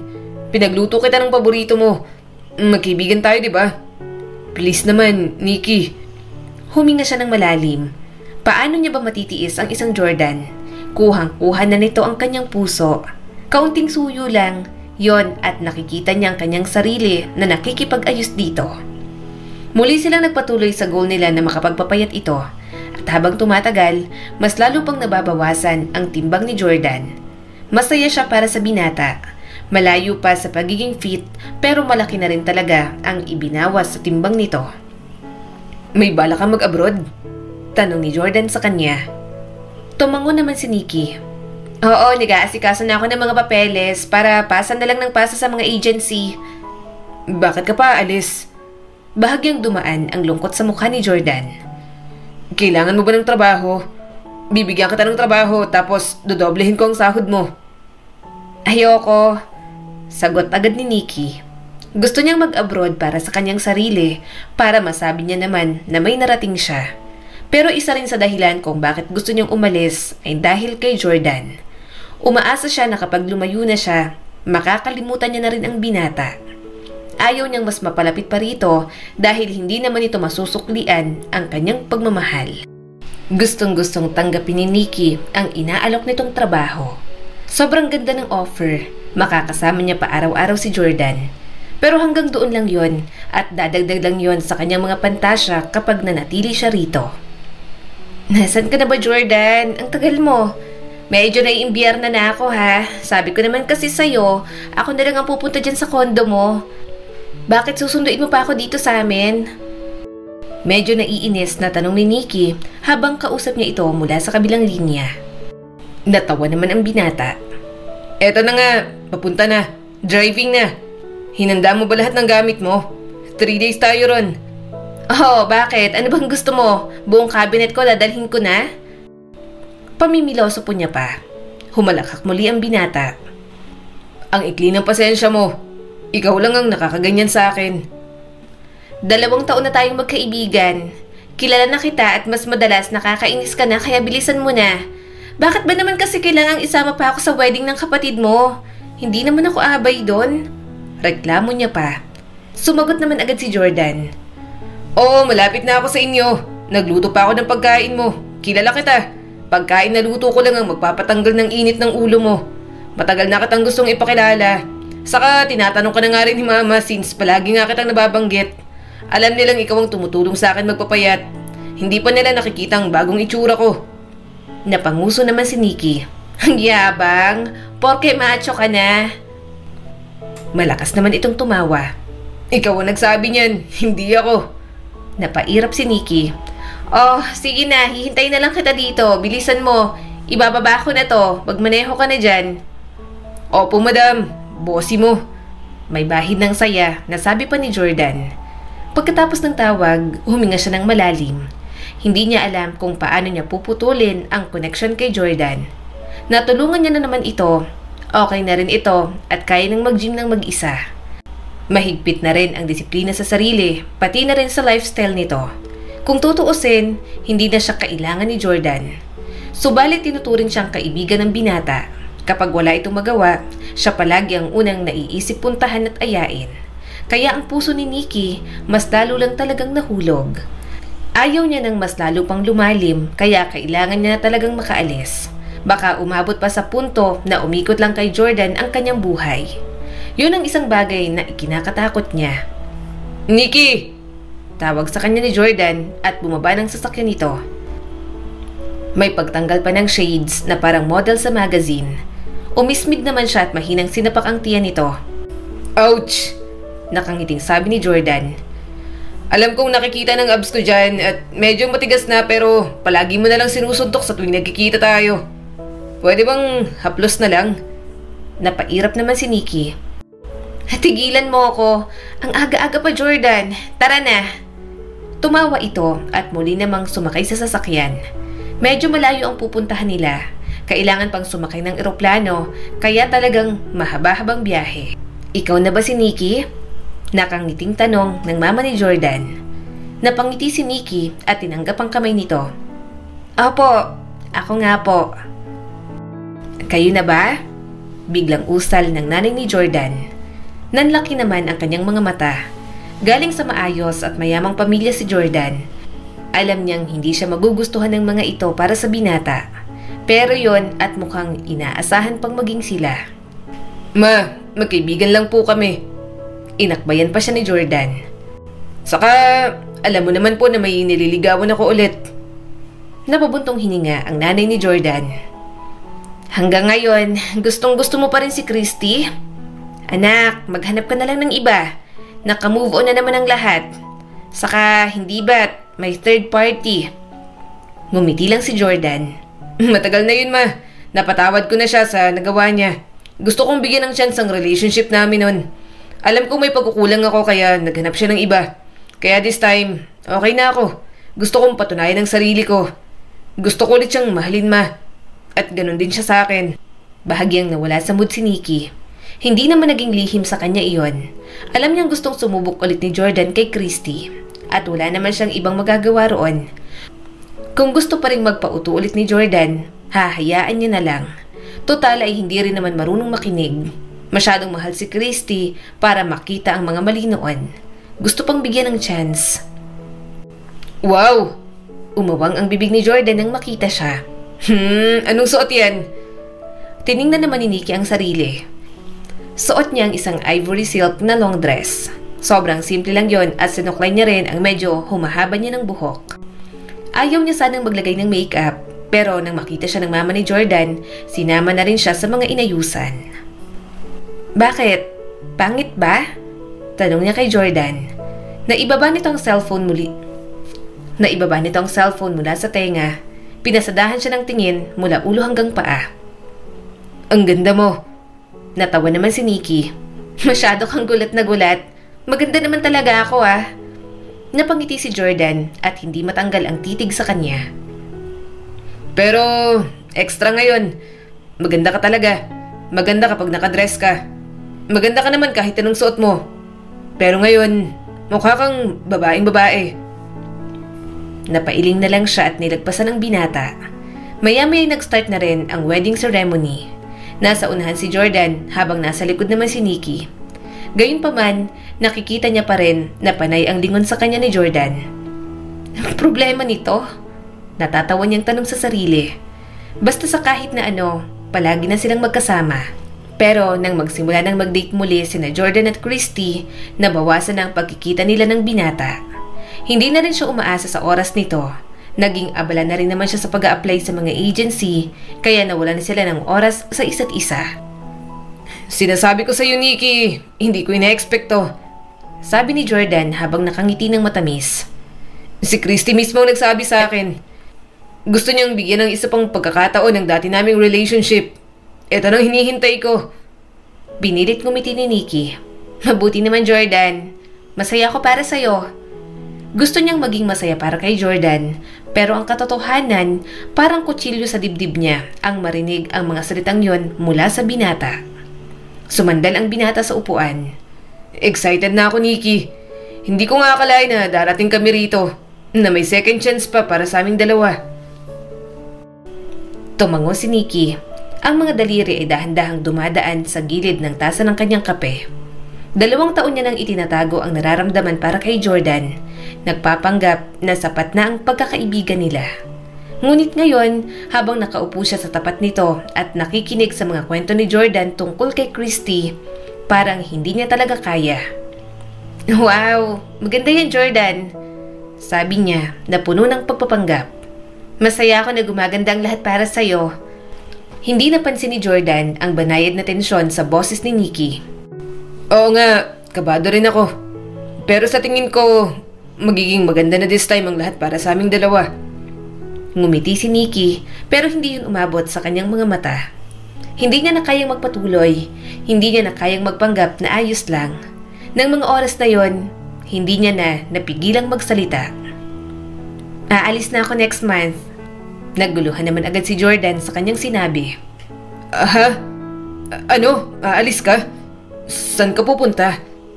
Aalis na ako, sabi ni Nikki. Pupunta ako ng Korea. May trabaho na sa akin naghihintay ron. Pero, bakit? Tanong ni Jordan. Hindi ka pwedeng umalis, Nikki. Kung pera naman ang inaalala mo, kaya mo naman yung kitain dito. Kaya mo yun at tutulungan kita. Hindi mo na kailangang umalis. Huminga ng malalim si Nikki. Ayoko, kailangan ko lang ng pagbabago. Kailangan ko ng ibang bagay. Gusto ko rin naman mag-explore. Lumapit si Jordan at ang mga mata ay puno ng alalahanin. Pero hindi mo kailangan umalis. Pwede kang magstay dito. Magtrabaho ka na lang sa restaurant ko. Pwede tayong... Huwag na. Putol ni Nikki habang niyuyok ko ang ulo. Kailangan kong umalis. Matagal na ako nakatali dito. Sa responsibilidad sa pamilya ko. May pagkakataon ako para unahin ang sarili ko. Kailangan ko ng ibang lugar. Kailangan ko magpunta sa ibang lugar. At sana maintindihan mo. Bumagsak ang mukha ni Jordan. Puno ng kalituhan at pag-aalala. Ayokong umalis ka, Nikki. Magkaibigan tayo. Ayokong mawala ka. Mapaklas siyang umiti. Alam niyang hindi yun totoo. Sa oras na magkabalikan na sina Christy at Jordan, hindi na siya kakailanganin pa ng binata. Nalulungkot lang ito dahil nasanay na ito na siya ang kasama palagi. Pasensya na, Jordan. Pabulong na sabi ni Nikki. Kailangan kong umalis. Ito ang pinakamainam para sa akin. Ngunit sa kanyang gulat, nakita niyang isang bagay sa mga mata ni Jordan na hindi niya inaasahan. Isang patak ng luha ang dumaan sa pisngi at mabilis nito yung pinunasan. Parang nahihiya pa sa nakita niyang kahinaan. Walang sinabi si Jordan, tumayo ito at niyakap si Nikki ng mahigpit. Nikki, please huwag ka nang umalis. Sabi ni Jordan at ang boses ay puno ng emosyon. Nag-rely na ako sa'yo ng sobra. Nakadepende na ako sa'yo. Huwag mo kong iwan. Please. Sobrang lakas ng tibok ng puso ni Nikki. Parang hindi siya makahinga. Hindi niya naisip na si Jordan ay luluha para sa kanya. Hindi niya maintindihan kung bakit ganon ang reaksyon ng binata sa kanyang pag-alis. Parang mali. Sobrang higpit. Para bang ayaw nitong mawala siya. Dahan-dahan niyang iniwas ang katawan at humalakak ng mahina. Huwag kang magdrama, Jordan. Sabi ni Nikki at matamang tiningnan ng binata. Kailangan kong umalis. Saka anong hindi mo kayang mawala ako? Baliw ka ba? Kaya mo yan. Saka magkakabalikan na naman kay ni Christy. Hindi mo na ako kailangan. Tumingin si Jordan sa kanya. Ewan ko. Hindi ko alam kung bakit ito ang nararamdaman ko. Pero ayaw lang kitang umalis. Naninikip ang dibdib ko. Hindi ka lang kaibigan sa akin, Nikki. Para na rin kitang pamilya. Please, magstay ka na lang. Tumagilid si Nikki. Hindi kayang tingnan ito ng matagal. Hindi ko kaya magstay, Jordan. Naluha muli si Jordan, ngunit tumango ito ng dahan-dahan. Tinanggap ang desisyon ni Nikki kahit nakitang-kitang sakit sa mukha nito. Sana tawagan mo ko araw-araw. Kapag nandun ka na, palagi kang tumawag sa akin ha. Gusto kong malaman kung okay ka. Tumango si Nikki, ngunit ang puso niya ay may pinong kurot. Oo, tatawag naman ako. Ngunit sa totoo lang, wala siyang balak tawagan si Jordan. Wala siyang balak ipagpatuloy ang connection sa binata. Ipagwawalang bahala na lang niya si Jordan. Yun lang ang paraan para maprotektahan ang sarili niyang puso. Yun ang paraan para makalimutan ito. Mabilis na lumipas ang mga araw. Umalis na nga siya papunta sa Korea. Factory worker siya roon at kahit papaano, nai-enjoy niya ang trabaho at ang buhay mag-isa. Nagpapadala naman siya sa kanyang pamilya pero hindi siya masyadong pinipressure. May trabaho na naman kasi silang magkakapatid. May maliit na tindahan na rin naman sila sa palengke. Hindi na tumatakbo ang nanay niya na palaging nahuhuli kapag nagtitinda sa gilid ng kalsada. 3 taon ang kontrata niya sa Korea, pero 3 buwan pa lang siya ron, mukhang mapapauwi siya nang wala sa oras. Isang gabi, nagulat na lang siya na naghihintay si Jordan sa labas ng kanyang tinutuluyan. Mukhang kanina pa ito, namumulang tenga at nanginginig sa lamig. "Jordan," usal niya rito. "Anong ginagawa mo rito?" Mabilis itong humakbang palapit sa kanya at mahigpit siyang niyakap. Miss na kita. Mababaliw na ako sa Pilipinas na wala ka. Hindi mo sinasagot ang mga tawag ko. Ilang beses mo pa akong sinadyang i-block. Ayoko na. Dito na lang ako." Sinubukan niya itong itulak pero mas lalo lang humigpit ang yakap nito. Hindi niya maintindihan ang mga sinasabi ni Jordan at kung bakit nandun ito. Pinapasok niya ang binata sa kanyang tinutuluyan. Binuksan niya agad ang heater dahil nanginginig na ito sa lamig. Umuulan pa naman ang snow sa labas, kaya talagang malamig na. "Ano bang ginagawa mo rito? Alam mo namang malamig, bakit na naghintay sa labas? Nang malaman mong wala ako, sana umalis ka muna. Tingnan mo nga, nanginginig ka na." Sermon niya rito at naghahanda na sa ipapainom ditong kape. "Gustong gusto na kitang makita. Parang hindi na ako tatagal ng 1 araw kapag hindi pa kita nakita." Sagot naman ni Jordan. Kumunot ang kanyang noo pagkatapos ilapag ang tasa ng kape sa harap nito. "Ano bang sinasabi mo? Nakakagulat na nandito ka. Nagbabakasyon ka ba? Saka, paano mo nalaman na dito ang tinutuluyan ko?" Hindi sumagot si Jordan. Tinitigan lang siya ng binata habang punong-puno ng emosyon ng mga mata. Namumula pa nga at parang maluluha na. "Nikki," mahinang tawag ni Jordan. "Sapakin mo ko kung ayaw mo." "Ha? Ano bang..."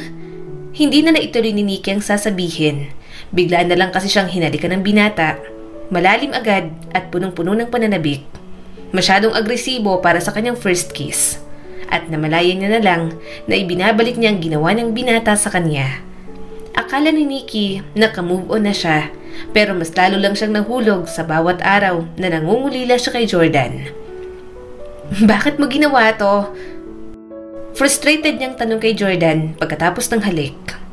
Pinakita rin naman ng binata ang frustration nito. "Dahil parang pinutol mo ng connection mo sa akin.